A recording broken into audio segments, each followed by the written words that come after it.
अनंत चतुर्दशी का व्रत कब है? 6 या फिर 7 सितंबर को। और इस दिन आप क्या खा सकते हैं और क्या नहीं, और 14 गांठों वाले जो धागे का क्या जो महत्व है और क्यों बांधा जाता है, इसके बारे में पूरी जानकारी इस वीडियो में दूंगी, तो कृपया करके वीडियो को पूरा देखिएगा। श्री शिवाय नमस्ते में आपको स्वागत है मेरे चैनल ज्ञान लोक में।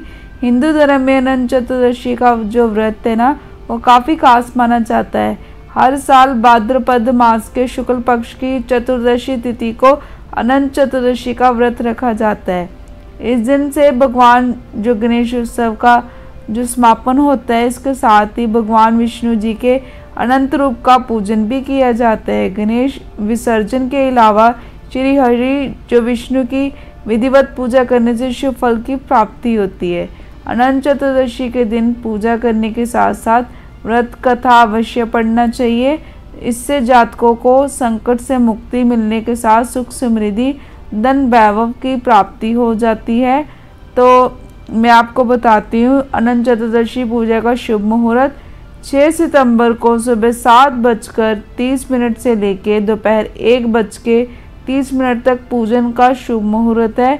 और इस दिन आपको क्या खाना है ये भी बताती हूँ। धार्मिक मान्यता के अनुसार जो आप अनंत चतुर्दशी के दिन व्रत में साबूदाने की खिचड़ी या फिर खीर, आलू या शकरकंद की सब्जी नमक रहित होनी चाहिए। आप फल खा सकते हो, जो भी मौसमी फल हो, मावे की मिठाई या फिर दूध और सूखे मेवे खा सकते हो। और इस दिन क्या नहीं खाना चाहिए? धार्मिक मान्यता के अनुसार अनंत चतुर्दशी के दिन नमक का सेवन वर्जित होता है। ऐसा माना जाता है कि इस दिन नमक खाने से घर की सुख शांति भंग होती है और व्यक्ति को 14 वर्ष तक परेशानियों का सामना करना पड़ता है।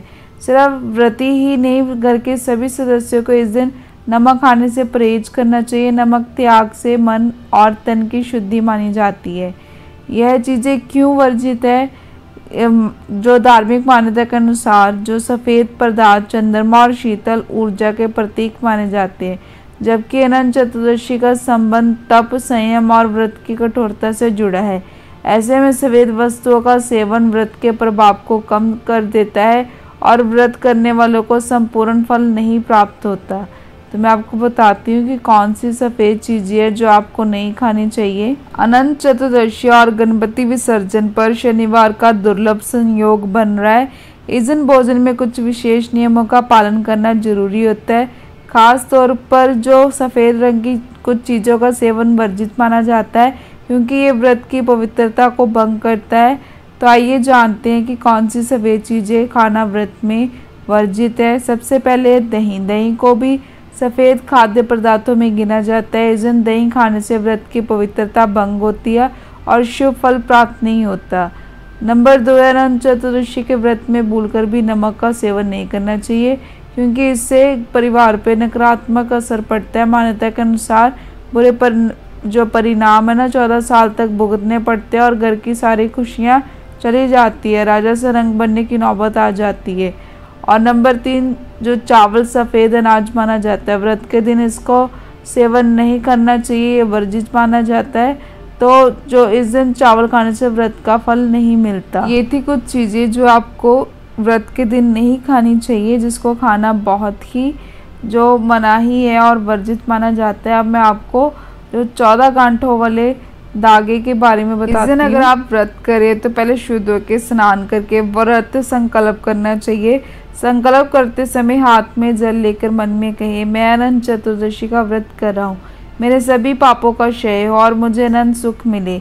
इसके बाद भगवान की पूजा करें, कथा सुने और पूजा के बाद नमस्ते सर्वानगंद्रे नमस्ते पुरुषोत्तम न्यूनता रिक्तानि परसुफ्टानि जानी कर्माणि मया कृतानि सर्वाणि चेतानि म श्रमस्वे प्रायि तुष्टे पुनरागमाय दाता च विष्णुर भगवान नन्ते प्रतिगृहीता च स एवं विष्णु तमसव तवया सर्वेद्यम तच्च प्रसिद्ध देवेश परान दत्वस्वे। ये मंत्र का आपको जाप करना है। इसके बाद रेशम का धागा जिसे रक्षा सूत्र जो बनाना है उसे भगवान के आगे समर्पित करें। उसे भगवान के पास रख के पंचोपचार या षटोपचार पूजन करें। रेशम के धागे को हल्दी में डुबो के उसमें 14 गांठा लगा दे और इसके बाद मंत्र का जाप कर दे।